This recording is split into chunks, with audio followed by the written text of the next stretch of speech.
నమస్తే, నా పేరు మన్మధరావు. జే న్యూస్ స్వాగతం. ఈనాటి వార్తల్లోని వివరాలు. శ్రీకాకుళం నవభారత్ జంక్షన్ వద్ద గల దేవి ఆశ్రమంలో 1001 శ్రీచక్రాల మేరువుల ప్రతిష్టా మహోత్సవం ఘనంగా జరిగింది. దాదాపు 1,00,000 మంది జనం ఈరోజు అమ్మవారిని దర్శించుకుని తరించారు. కోటి కుంకుమార్చన, ప్రత్యేక హోమాలు జరిగాయి. 1001 శ్రీచక్ర మేరువులను దాతలు పూజా కార్యక్రమాల్లో ప్రత్యక్షంగా ప్రతిష్టా మహోత్సవంలో పాల్పంచుకున్నారు. వచ్చిన భక్తులు అందరికీ అన్న సంతర్పణ, ఇతర ఏర్పాట్లన్నీ నిర్వాహకులు ఘనంగా చేశారు. అమ్మవారిని ఈరోజు ప్రత్యేక అలంకరణలో పూజ చేశారు. ఎంత రద్దీ అయినా భక్తులు భక్తి శ్రద్ధలతో పూజలో పాల్గొని అమ్మవారి సేవలు తరించారు.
సమైక్యాంధ్ర ఉద్యమ వేదిక హిందీ పండిట్ల పత్రికా సమావేశం నిర్వహించారు.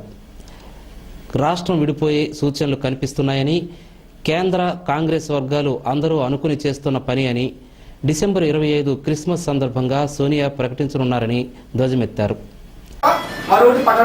ఇప్పటికైనా ఇంకా అవసరం ఉంది. తల్లి యొక్క ఈనాటి ఈ కార్యక్రమంలో ముఖ్య అతిథిగా విజయనగరం జిల్లా టీటీడీ ధార్మిక మండలి కార్యదర్శి, జిల్లా వినియోగదారుల సమాఖ్య అధ్యక్షులు, హిందీ మంచి జోనల్ ఉపాధ్యక్షులు సిరిగుడి లావణ్య కుమార్ గారు ఈనాటి కార్యక్రమంలో ముఖ్య అతిథిగా పాల్గొంటారు.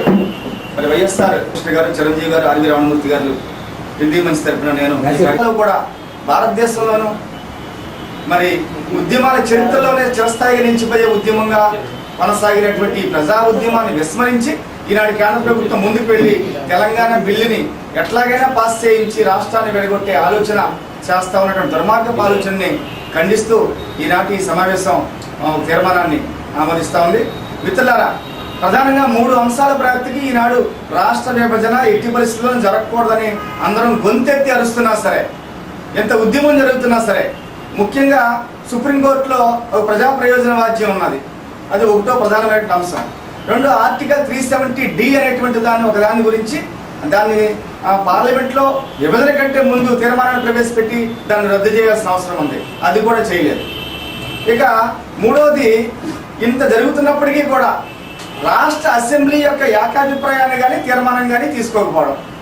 ఈ 3 అంశాల ప్రాప్తికి ఎట్టి పరిస్థితుల్లోనూ కూడా రాష్ట్ర విభజన జరగడానికి వీల్లేదు అని ప్రజా ఉద్యమాలు, స్వచ్ఛంద సంస్థలు ఎంత గొంతెత్తుకు నడుస్తున్నా సీమాంధ్ర కేంద్ర మంత్రులకు కానీ, సీమాంధ్రకు చెందినటువంటి ప్రజాప్రతినిధులకు కానీ మరి ఈ అంశాలు తెలియవా అని ఈ సందర్భంగా ఈ సమావేశాల తరపున ప్రశ్నిస్తూ, మిత్రులారా, ఈ అంశాలన్నీ కూడా 3 పెండింగ్ లో ఉండగా మరి ఎంత వర్క్ వాళ్ళు చేసుకుంటూ వెళ్ళిపోతూ డిసెంబర్ 9 నాటికి తెలంగాణ రాష్ట్రాన్ని ఇచ్చేయడం కోసం పార్లమెంట్లో అందరూ ఏకాభిప్రాయంతో, సీమాంధ్రకు చెందిన అన్ని పార్టీల వాళ్ళు ఏకాభిప్రాయంతో ఉండి వచ్చినటువంటి దాన్ని తిప్పుకొట్టాల్సిన అవసరం ఉంది. అదేవిధంగా వాళ్ళ పార్టీలకు రాజీనామాలు చేసి రాజ్యాంగ సంక్షోభాన్ని సృష్టించకపోతే క్రిస్మస్ కానుకగా సోనియా గాంధీ గారు తెలంగాణని ఇచ్చేయడం దాదాపుగా ఖాయమైపోయింది. ఎప్పటికైనా మనం ప్రజా సంస్థ తరపున రోడ్డు మీదకి మళ్ళీ రావాల్సినటువంటి అవసరం అంతేనా ఉంది. మరొక్కసారి ప్రజా ఉద్యమం ఉవ్వెత్తున ఎగసబడి ఈ రాజ్యాంగ సంక్షోభాన్ని సృష్టించి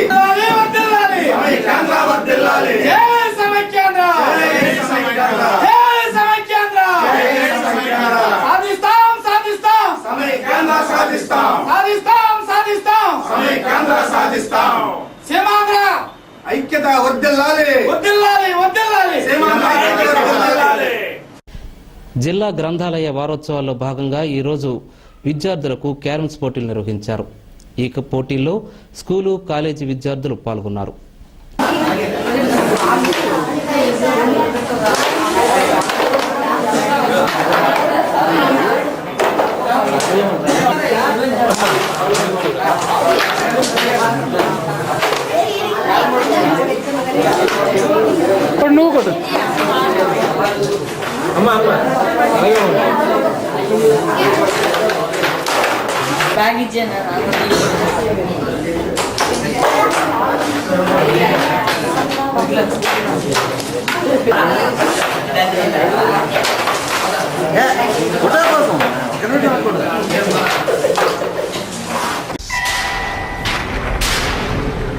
శ్రీమాత్రే నమః.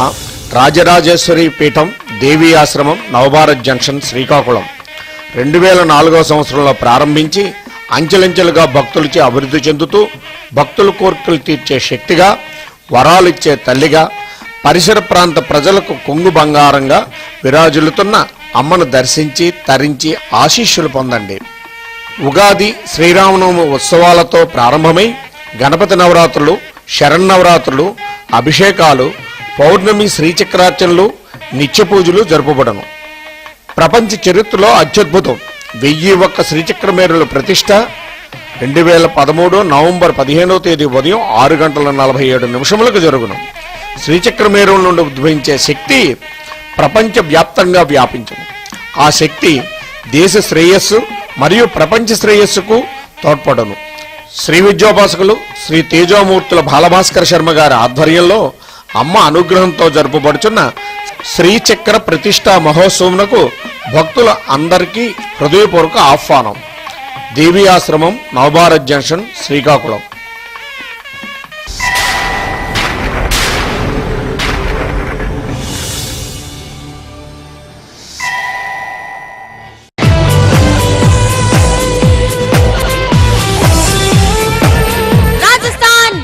సింగార్ సేల్. మా వద్ద మహిళలకు కావలసిన అన్ని రాజస్థానీ గాజులు, ఫ్యాన్సీ రబ్బర్ బ్యాండ్స్, వివిధ మోడల్స్ లో వేల రకాల హ్యాండ్ బ్యాగ్స్ లభించును.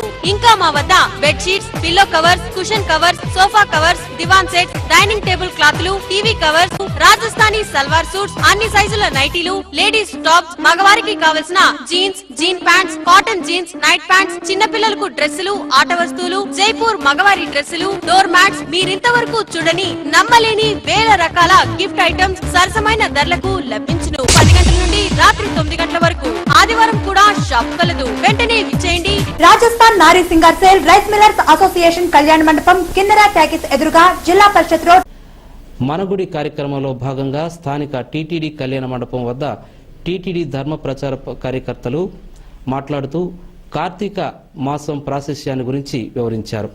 ఈ నెల 15, 16, 17 తేదీల్లో తిరుపతిలోని కళాక్షేత్రంలో ఈ 3 రోజులు సాయంత్రం 6 గంటల నుంచి 8 గంటల వరకు బ్రహ్మశ్రీ చాగంటి కోటేశ్వరరావు గారి ప్రవచనాలు కార్యక్రమాన్ని నిర్వహిస్తారని వక్తలు తెలిపారు. నుంచి వనభోజనాలు, లక్ష బిల్వార్చనలు మరియు బుధవారం సత్యనారాయణ వ్రతాలు మరియు శుక్రవారం రోజు కైశిక ద్వాదశి అన్ని విజయప్రదంగా జరిగి 875 గుళ్లలో మొత్తం 875 గుళ్ళు మనకు టీటీడీ వారు బాక్సులు పంపారు. వాటి లంకర్స్ కూడా పంపించారు. ఇవన్నీ కూడా మనకు విగ్రహాలు ఉండే చోటనే మనకు సప్లై చేయడం జరిగినది. ఇవన్నీ కూడా ఇదివరలోనే దీనికి కావాల్సిన దానికి 7,000 పంపించారు. కైశిక ద్వాదశిక దానికి ఒక్కొక్క దానికి 7,000 పంపించారు. అదే మాదిరి మన మాత్రము తిరిగి చేసుకునే వాళ్ళ ఒక మన వీళ్ళు ఉంటారు కదా సేవకులు మన మనగుడి ప్రోగ్రాం ₹4 అడుగుకి ₹4.95 చేయమని చెప్పించారు. ఇక్కడ అది పాసిబుల్ కాలేదు. జిల్లాలకి పెద్ద ఒక ఆయన ఉన్నారు, వారితో సంప్రదించి వారు అక్కడ 500 ఫ్లెక్సీలు వాళ్ళ జిల్లాకి కొట్టించుకుంటే మాకు కూడా ఆ ₹4.95 లెక్క కొట్టించండి అని చెప్పి ₹59,400 నియర్లీ 60,000 రూపీస్ స్వామి యొక్క ఆశీస్సులతో నిర్వహిస్తున్న మనగుడి 4వ విడత కార్యక్రమంలో ఇప్పటివరకు కార్యక్రమాలు జరిగాయి. మా అధ్యక్షులు శ్రీ గౌరవనీయులు శ్రీ ఆర్కేశం గారు మీకు అందరికీ వివరించారు. మన హిందూ ధర్మాన్ని, హిందూ ఔన్నత్యాన్ని, మన తాలూకా సాంప్రదాయ ఆచారాన్ని పరిరక్షించాలనేసి ముఖ్య ఉద్దేశంతో స్వామివారు ఆజ్ఞానుసారంగా ఈ మనగుడి కార్యక్రమం మన జిల్లాలో జరుగుతుంది. సుమారు 875 ఎంపిక చేసిన దేవాలయాల్లో ఈ కార్యక్రమాలని చేపట్టడం జరుగుతుంది. ఈరోజు మనం స్వామివారు దగ్గర నుంచి వచ్చిన ప్రసాదం, అదేవిధంగా కంకణాలు, అదేవిధంగా పసుపు కుంకుమ, అదేవిధంగా అక్షంతలు, ఆ కార్యక్రమం ప్రతి గుడికి కూడా ఎంపిక చేసిన దేవాలయాలకి అది ఇవ్వడం జరుగుతుంది. ఆ బాక్స్ని అదేవిధంగా ఇప్పుడు వారు సెలవిచ్చినట్టు కొన్ని దేవాలయాలకి అదే విగ్రహారాధన ఎక్కడ జరుగుతుందో ఆ దేవాలయాలకి కర్టన్స్ కూడా ఇవ్వడం జరుగుతుంది. దాన్ని చెక్ చేస్తూ ఈ కార్యక్రమం జయప్రదం చేసిన ప్రతి ఒక్కరికి కూడా స్వామి ఆశీస్సులు ఉండాలని కోరుకుంటూ సర్వే జన సుప్రభాతం. ఒక్క యనమండుగు కమ్మండుగుని నేను చూశాను. ఆ గ్రామస్తులందరూ ఇర్రెస్పెక్టివ్ ఆఫ్ క్యాస్ట్ అందరూ వచ్చి అతని పాదపద్మాలకు నమస్కారం చేస్తున్నారు. స్వామితో పాటు మాట్లాడుతుంది. 90వ వడిలోకి కారా మాస్టారు, అదే ఉత్సాహం, అదే పట్టుదల. కారా మాస్టర్ అంటే తెలుగువారందరికీ సుపరిచితమైన పేరే. ముఖ్యంగా సాహిత్య ప్రియులకు ఆయనంటే మక్కువ. కారా మాస్టారు ముదిమి మీద పడుతున్న ఇటీవల తాను ఆప్యాయంగా భావించిన అర్ధాంగి మరణించి పుట్టెడు దుఃఖంలో మునిగిపోయిన కాళీపట్నం రామారావు గారిలో మునుపు ఉన్న ఉత్సాహమే కొనసాగిస్తూ ఎప్పటిలాగే కథలు, పుస్తకాలు సేకరణ, పుస్తకాలతో కుస్తీ కాలక్షేపం చేయటం. అంతేకాదు ఆయనకి పుస్తకాలతో కాలక్షేపం చేయనదే నిద్ర పట్టదు. ఆయనతో జే న్యూస్ ప్రత్యేక ఇంటర్వ్యూ. మనకి కథా నిలయం అనగానే గుర్తుకొచ్చేది కారా మాస్టర్. అదేనండి కాళీపట్నం రామారావు గారు మనందరికీ సుపరిచితులే. ఎందుకంటే మాస్టారు దృష్టిలో ఏ పుస్తకం కానీ ఏ సాహిత్యానికి సంబంధించినవి కనిపించినా ఆయన దృష్టిలో వాటికి ప్రాణం పోసుకోవటం అవి చేసుకున్న అదృష్టం అని చెప్పవచ్చు. అంతేకాదు మాస్టారు వాటిని సేకరించి వాటికి కథానిలయంలో స్థానం సంపాదించడం ఆయనది. తారా మాస్టారు 1996 సంవత్సరంలో యజ్ఞం నవలకు గాను కేంద్ర సాహిత్య అకాడమీ అవార్డు పొందారు. మరి అటువంటి వాళ్ళు మన జిల్లాలో ఉండటం శ్రీకాకుళం జిల్లా చేసుకున్న అదృష్టం అని చెప్పవచ్చు. అలాగే మాస్టారు ఒక కుగ్రామమైన మురపాకులో జన్మించారు. ఆయన వృత్తి ఉపాధ్యాయ వృత్తి అయినా ప్రవృత్తి మాత్రం కథల్ని సేకరించడం, సాహిత్యం ఆయన తాలూకా ప్రవృత్తి. ఏది ఏమైనా ప్రతి ఒక్కరికి తెలిసేది, తెలుగు వాళ్ళు ప్రతి ఒక్కరికి తెలిసేది మాత్రం ఆయన సాహిత్యం బట్టే. అందుకే మాస్టర్ గారి వృత్తి ఉపాధ్యాయ వృత్తి అయినా సాహిత్య ప్రకారంగా మాస్టర్ ప్రతి ఒక్కరికి పరిచయస్తులని చెప్పవచ్చు. ఏది ఏమైనా ఆయన వృత్తి అటు ప్రవృత్తి రెండిటికి న్యాయం చేశారు. అలాగే ఆయన ఉపాధ్యాయులుగా ఎంతోమంది విద్యార్థులను తీర్చిదిద్దారు. అంతేకాకుండా ఆయన నచ్చే మెచ్చే సాహిత్యానికి కూడా ఒక స్థానాన్ని సంపాదించారు. మరి జిల్లాకి, తెలుగు వాళ్ళకి కీర్తి ప్రతిష్టలు సంపాదించి పెట్టారు. మరి అటువంటి మాస్టర్తో మనం కాసేపు ముచ్చటిద్దాం. మా నాన్నగారు కూడా సాహిత్య చదవడం అలవాటు ఉండేది. మా అమ్మగారు కూడా చదువుతుండేవారు. వాళ్ళని చదువుతూ ఉండగా నాకు కూడా చదువువాలని బుద్ధి పుట్టి చదవడం ప్రారంభించాను. కొంతకాలం చదివిన తర్వాత రాయడానికి బుద్ధి పుట్టింది, రాస్తూ వచ్చాను. కానీ పల్లెటూరు వాడిని అవడం బట్టి నేను నా చదువు శ్రీకాకుళంలో కూడాను సాహితీపరులతో సంబంధాలు నాకు ఉండేవి. వాళ్ళని వింటూ నాకు కూడా వాళ్ళ కావాలని కోరుకుండేది. అది 42లో నేను ఎస్ఎస్ఎల్సి పాస్ అయిన తర్వాత విశాఖపట్నంలో చేరుకున్న తర్వాత అక్కడ హిందూ రీడింగ్ రూమ్లోని అసంఖ్యాకమైనటువంటి పుస్తకాలు, తర్వాత పత్రికలులో పరిచయం ఏర్పడ్డ తర్వాత 1943లో నా తొలి కథ పరిచయం. చిత్రగుప్తులో వచ్చిన పాటు కదా, అలా మొట్టమొదట్లో 10 ఎన్నో ఉంటాయి, నాకు గుర్తులేదు. భావాలను చెప్పేవే తప్ప అవేం కథలు కావు. 1947 దగ్గర నుంచి కథలాగా రూపొందించుకుంటున్న రచనలు చేస్తూ వచ్చాను. అలా 1957 వరకు భారతి, ఉగాది సంచికలు ఇట్లాంటి సుప్రసిద్ధ గ్రంథ పత్రికల్లో రాస్తూ వచ్చిన నాకు కథాంత స్వరూపం తెలియలేదు. 57 నుంచి 62 దాకా రాయడం మానేశాను. రాసుకున్న విశ్వనాథ్ శాస్త్రి గారి సహవాసం వల్ల, వారి నుంచి తెలుసుకున్నటువంటి జ్ఞానం వల్ల, సంపాదించుకున్నటువంటి జ్ఞానం వల్ల నాకు కథాంత స్వరూపం 1962 ఆ ప్రాంతాలకు తెలిసింది. అక్కడి నుంచి నేను రాసిన కథానికలే. ఆ కథానికలు 63 నుంచి 72 దాకా రాయగలిగాను. తర్వాత కుటుంబం పెరగడం, ఇతర సమస్యలు, బాధ్యతలు, వీటి వల్ల రాయడం మానేశాను. కానీ తెలుగు కథ గురించి, తెలుగు కథని అప్పట్లో ఆదరణ పాఠకుల్లో లేదు అన్నటువంటి ఒక అపోహలో విరివిగా ప్రచురణ అవుతుండేటటువంటి నవలలుతో సరిపోలిస్తే కథలకు అంత ప్రాచుర్యం లేదు. కానీ కథానిక పాఠకులు దానికి ఉండవలసిన పాఠకులు ఉండనే ఉన్నారని, తర్వాత కాలక్షేపంకి లేదా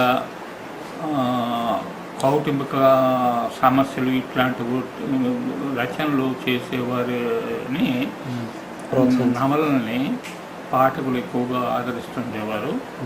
కథానికి కావాల్సిన వాళ్ళు వేరే రకంగా నాకు ఒప్పట్టారు. అటువంటి పాఠకులు మొదటి నుంచి ఉన్న సంఖ్య అలాగే ఉన్నా, రెండింటిని టైపారేస్తే కథానిక పాఠకుల కన్నా నవలా పాఠకులు ఎక్కువ ఉండడం చేత కథానిక చోటు లేదు అని అంటుంటే ఉంది అని అంటూ ఇక అటువంటి భావాలున్న మరి కొందరు ఇతర రచయితలతో పాటు ఆ విషయాలు ప్రస్తావిస్తూ రిటైర్ అయిన తర్వాత 1979లో 80లోని 90లో కూడా విరివిగా ప్రచారం చేస్తూ ఉంటే ఒకప్పుడు సంవత్సరానికి 10 కథా సంపుటాలు సంకలనాలు 10 రావడం కష్టంగా ఉండేది. ఆ దశకి సంవత్సరానికి 70-80 కథల పుస్తకాలు రావడం జరుగుతూ వచ్చింది. జేన్యూస్ వార్తలు ఇంతటితో సమాప్తం. తిరిగి జేన్యూస్ బులెటిన్లో కలుద్దాం. అంతవరకు చూస్తూ ఉండండి ప్రతి దృశ్యం ప్రజాపక్షం జేన్యూస్.